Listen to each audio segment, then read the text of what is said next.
नमस्कार दोस्तों, हर संडे की तरह आज भी आपके साथ जुड़ चुका हूँ। मेरी ये ख्वाहिश होती है, I I sincerely feel that I should help you in managing your bank in a better way. कुछ लोगों के सवाल ऐसे आते हैं जैसे कि मैं ही रिजर्व बैंक ऑफ इंडिया हूँ, ऐसा नहीं है। किसी भी सर्कुलर का कुछ भी इंटरप्रिटेशन हो, the final authority rests with the Reserve Bank of India to interpret and give meaning to the guidance that they give. कुछ लोगों का ये भी कहना है हम लोग आरबीआई को लिख चुके हैं लेकिन वो कोई जवाब नहीं देते। You can't help it, you have to pursue.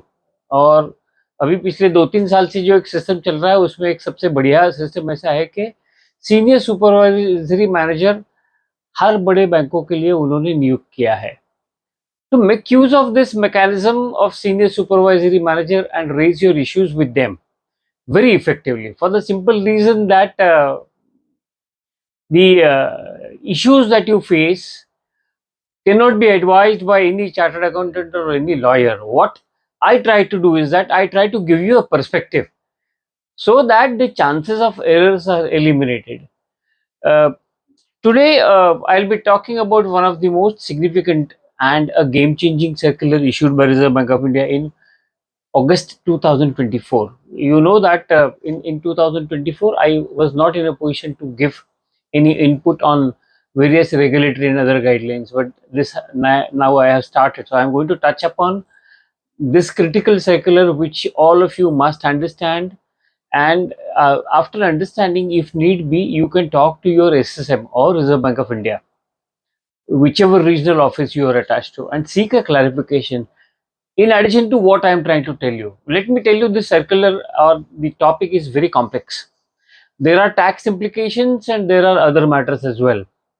So what I am trying to do, I am trying to rope in Mr. Dhananjay Gokhale, who is a practicing chartered accountant and who advises various banks in terms of the interpretation of regulatory guidelines. He also visits the College of Supervision on number of occasions. So his services would be available to us, but it will take some time before he spares some time with us on this particular topic. So there will be one more video on this particular topic apart from what I'm going to share with you.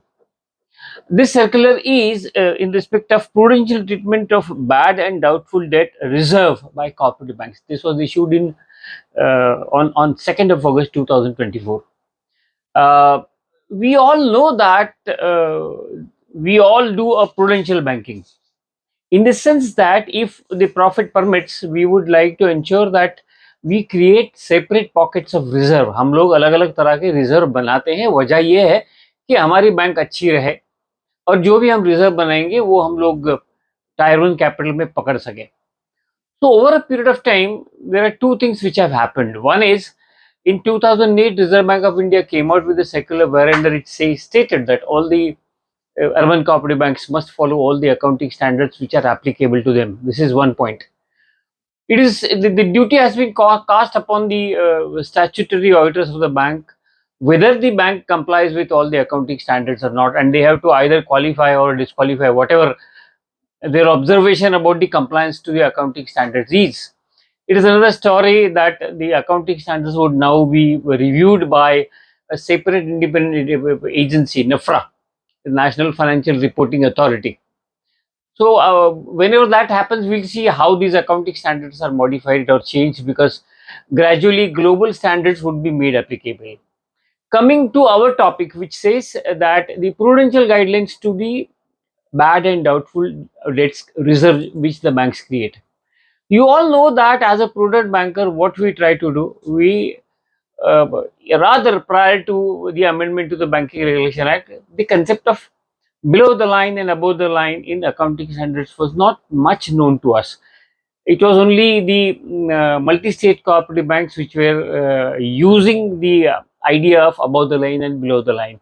Now it has been made applicable to the entire cooperative banking fraternity.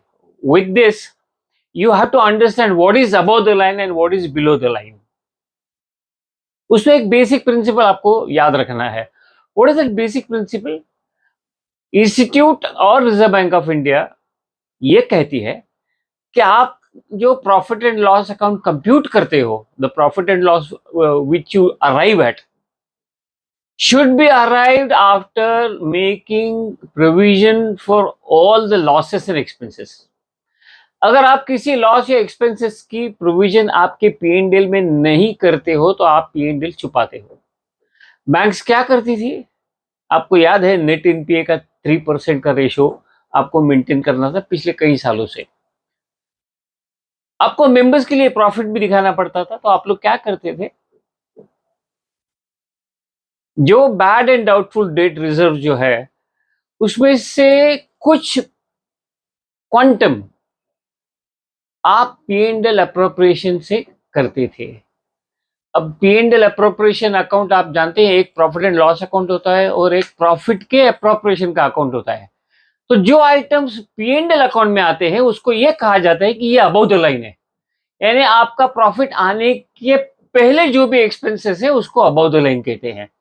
आपका net profit आ गया, वो net profit आने के बाद में सब expenses provision करने के बाद में मान के चलो कोई कुछ फ्रॉड हो गया है तो आपको वो 4 क्वार्टर्स में प्रोवाइड करना पड़ता है, ये भी फ्रॉड की गाइडलाइंस है। तो वो प्रोविजन सब एक्सपेंसेस के करने के बाद में आप पी एंड एल अराइव करते हो, उसको आप पी एंड एल अप्रोप्रिएशन में लेते हो और पी एंड एल अप्रोप्रिएशन में लेने के बाद में आप वो उसमें से कुछ परसेंटेज डिविडेंड देते हो, कुछ एम्प्लॉइज के लिए देते हो, कुछ मेंबर्स के लिए देते हो, वगैरह वगैरह वगैरह, various items, you transfer some amount to general reserve and all those. Statutory reserve का जो 25% का कंडीशन है वो भी आप अप्रोप्रिएशन में डेबिट डाल के क्रिएट करते हो। जनरल रिजर्व करते हो, फ्री रिजर्व करते हो। आपने कभी देखा है जनरल रिजर्व या free reserve P and L को डेबिट डाल के किया है? नहीं, it is always debited to the P and L appropriation account. तो अबव द लाइन का कंसेप्ट ये है कि आपका नेट प्रॉफिट का क्वांटम होने के पहले वाला जो अकाउंट होता है, द ओरिजिनल पे एंड एल अकाउंट, उसमें जितने भी आइटम आते हैं उसको कॉमन भाषा में अबव द लाइन आइटम कहते हैं। और उसके बाद में जो भी आप अप्रोप्रिएशन करते हो, आपका जो प्रॉफिट है उसका डिस्ट्रीब्यूशन करते हो, वो बिलो द लाइन होता है। अब ये above the line below the line concept मुझे लगता है कि सितंबर 2020 के बाद में एग्रेसिवली रिजर्व बैंक फॉलो करने लगी है। और इसमें हुआ क्या है, बहुत सारी बैंकें, several urban cooperative banks used to create BDDR of some quantum and then balance so that they can show a healthy profit, and then balance was transferred to BDDF or any such reserve to reach the target of net NPA which should be below 3%. सो आप लोग क्या करते थे, बीडीडीआर और कई bank जो appropriation में से bad and doubtful debt reserve create किया जाता है उसको bad and doubtful debt fund कहते थे। बीडीडीआर और बीडीडीएफ, बीडीडीएफ के सामने आपके यहाँ कोई भी नाम होगा कि सरप्लस बीडीडीआर प्रोविजन या कुछ भी, एनी एनी अदर नाम उसको आप रख सकते हो या रखा होगा शायद। तो बीडीडीआर और बीडीडीएफ, इसमें सबसे बड़ा महत्वपूर्ण कंसेप्ट ऐसा है कि बीडीडीआर रिजर्व बैंक के जो आईरैक नाम से उसमें ये कहा गया है कि आपके जितने भी एनपीए हैं उसकी स्टेज वाइज क्लासिफिकेशन होने के बाद में जो भी रिक्वायर्ड प्रोविजन आती है, आप एक स्टेटमेंट बनाते हो, वो रिक्वायर्ड प्रोविजन आपको पी एंड एल में डेबिट डालनी है, यानी अबव द लाइन आपको डेबिट डालनी है। बैंक्स क्या करती थी, उसमें का कुछ क्वांटम अप्रोप्रिएशन में लेती थी, वो गलत है, वो गलत था। कई बार रिजर्व बैंक ने इसके ऊपर ज्यादा ऑब्जेक्शन नहीं लिया, इसकी वजह ये थी कि bank was otherwise good, bank was small, so they used to ignore. That's not going to be the story now. आप अगर बीडीडीआर करते हो तो बीडीडीआर आपको ये ध्यान रखना है कि आपका जो 31 मार्च का एनपीए का क्लासिफिकेशन है, substandard, substandard 1, D, DA 1, loss asset वगैरह वगैरह, वो जो क्लासिफिकेशन है उसमें उसके हिसाब से उसके सामने आपके करंट एसेट में प्रोविजनिंग नॉर्म आता है based on the quantum of NPA that you are having. Ensure that this entire quantum is debited to P&L account. समझो कि आपको 10 करोड़ का प्रोविजन आता है आपके एग्जिस्टिंग एनपीए पे, तो वो पूरा 10 करोड़ का प्रोविजन आपको पी&एल में डेबिट डालना है अबव द लाइन। आप ऐसा नहीं कर सकते हो कि उसमें से समझो 8 करोड़ ऊपर डाल दिया और 2 करोड़ अप्रोप्रिएशन में ले लिया ताकि आपका प्रॉफिट भी दिखे और आप दोनों क्लब करके नेट एनपीए पकड़ सकते हो। पिछले 3-4 सालों में ऐसा हुआ है कि Reserve Bank has refuse to consider BDDF while arriving at your net NPA, क्योंकि उनका ये कहना है कि this is an item from appropriation and not debited to the P and L. हालांकि कई सालों तक ये प्रैक्टिस चलती रही, लेकिन इस बार रिजर्व बैंक ने मार्च 25 के लिए जो गाइडलाइंस दी है वो स्ट्रिक्ट गाइडलाइंस होगी। वो स्ट्रिक्ट गाइडलाइंस क्या होगी कि आप जो बीडीडीआर की प्रोविजन करते हो वो पीएनडीएल में डेबिट डालो। उनका ये नहीं कहना है कि आप सरप्लस बीडीडीआर नहीं कर सकते हो, लेकिन रिक्वायर्ड प्रोविजन वहां पे डेबिट होनी चाहिए। अभी इसमें एक डेफिशिएंसी ऐसी आ जाती है, जो बीडीडीआर है जो पीएनडीएल को डेबिट होके आता है, और दूसरा बीडीडीएफ जो अप्रोप्रिएशन से आता है, उनमें से आपको बीडीडीआर का जो कैपिटल एडिक्वेसी कंप्यूटेशन का गाइडलाइंस है, उसमें उन्होंने ये कहा है कि certain percentage of surplus BDDR which you carry can be taken to tier 1 and this BDDF you are compulsory required to take to tier 2। एक ध्यान रखिएगा, टोटल सीआरआर अबाउट 12% होना चाहिए मार्च 26 के बाद में, लेकिन टोटल सीआरआर के बाद में रिजर्व बैंक अभी आपकी बैलेंस शीट में गड्ढे करने लगी है। क्या गड्ढे कर रही है वो ये कहते हैं कि टोटल सीआरआर ऑफ 12% में आपको कोर सीआरआर 6% होना चाहिए, non core could be otherwise, that is, of the 12% you must have 6% of core CRAR created out of P&L, the reserves which are created that way. They allow the tier 1 classification of some of the reserves which you create out of appropriation as well. लेकिन वो bad and doubtful debt reserve के बारे में उनका ये कहना है कि ट्रांसपेरेंसी नहीं है, और हर एक बैंक अपने अपने तरीके से कुछ ना कुछ करते रहती है, सरप्लस बीडीडीआर भी करते रहती है। सो there is no synchronization, there is no common interpretation for the balance sheet, and therefore this circular that they have issued, उनका ये कहना है कि आप अगर अकाउंटिंग स्टैंडर्ड 5 का अवलंबन करेंगे, the accounting standard number 5 which you are suppose to implement, उसमें ये कहा गया है कि आपका प्रॉफिट जो होगा वो सारे एक्सपेंसेस प्रोविजन करने के बाद जो आएगा वो प्रॉफिट होगा। तो इसमें आपको जो रिक्वायर्ड प्रोविजन बीडीडीआर कहती है वो भी करनी पड़ती है। अभी इसमें हुआ क्या है कि बहुत सारे बैंकों में सरप्लस बीडीडीएफ फंड के नाम से जो क्रिएट किया जाता है, जो अप्रोप्रिएशन से होता है, उसके बारे में उनका कहना ऐसा है कि यूनिफॉर्मिटी लाने के लिए ये जो बीडीडीएफ है आपको वन टाइम सोल्यूशन वो दे रहे हैं। आपको याद होगा 21-22 में एक गाइडेंस आया था कि रिजर्व को आपको हाथ नहीं लगाना है without the permission of reserve Bank of India. ना अगर रिजर्व को आपको हाथ नहीं लगाना है तो ये जो बीडीडीएफ आपने बनाया हुआ है, उनका ये कहना है कि इसको मर्ज कर दो बीडीडीआर के खाते में। अभी आप बीडीडीआर के खाते में मर्ज करोगे तो लाइन इज वेरी क्लियर। उनका ये कहना है कि as at 31st March 2025 to the extent of BDDR which you created out of appropriation, to the extent of BDDR which you created out of appropriation, an appropriation shall be made directly in the bracket below the line from the P&L account or general account provisions for the NPAs, and such provision shall be permitted to be netted off from the gross NPAs to arrive at net NPAs. इसका मतलब ये कि ऐसा कोई reserve आपके खाते में है तो आपको बिलो द लाइन लेकर के उसको वीडीडीआर में कन्वर्ट करने का one time provision, one time instructions उन्होंने आपको दिया है। अभी इसके टैक्स इम्प्लीकेशंस भी है। क्या है टैक्स इम्प्लीकेशंस? आप जानते होंगे कि 7.5% या अभी शायद बढ़ा है 8.5% of section 36 deduction, 8.5% of your total income, the income tax allows you deduction. इसके ऊपर का जो भी होगा उसका टैक्स इम्प्लीकेशंस क्या होगा पता नहीं।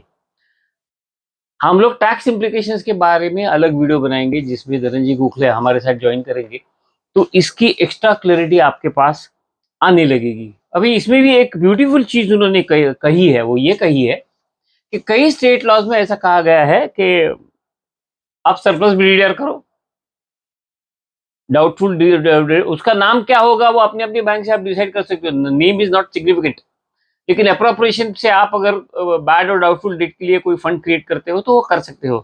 तो उनको ये उन्होंने ये कहा है कि ये बीडीडीएफ बीडीडीआर मर्जर के पहले आपके अगर स्टेट लॉ में कुछ कानून है, स्टेट लॉ में कोई प्रोविजन है तो वो कंप्लायंस आपको करना है। अब मुझे ये नहीं पता कि अगर हमारे स्टेट लॉ में कहा गया है कि सरप्लस बीडीडीआर करो तो वो किस तरह से करेंगे। That is a confusion that remains. We'll get more clarity on this when we talk to Dhananjay Gokhale, but this is a very important circular, and as far as the accounting and everything is concerned, today is January, we are in the month of January. You write to Reserve Bank of India and get absolute clarity on the accounting that you will be doing. You will be having an accounting concept in your balance sheet.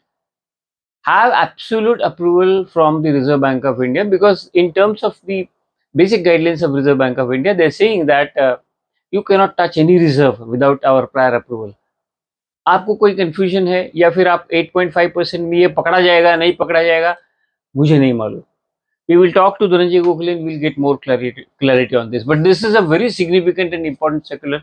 You must understand, if you have a habit of creating surplus PTDR via appropriation, the appropriation में से आया हुआ BDDR आपको tyre 2 में लेना पड़ता है और आपका फोकस टायर 1 पे चाहिए. ये हमेशा आप ध्यान में रखिए.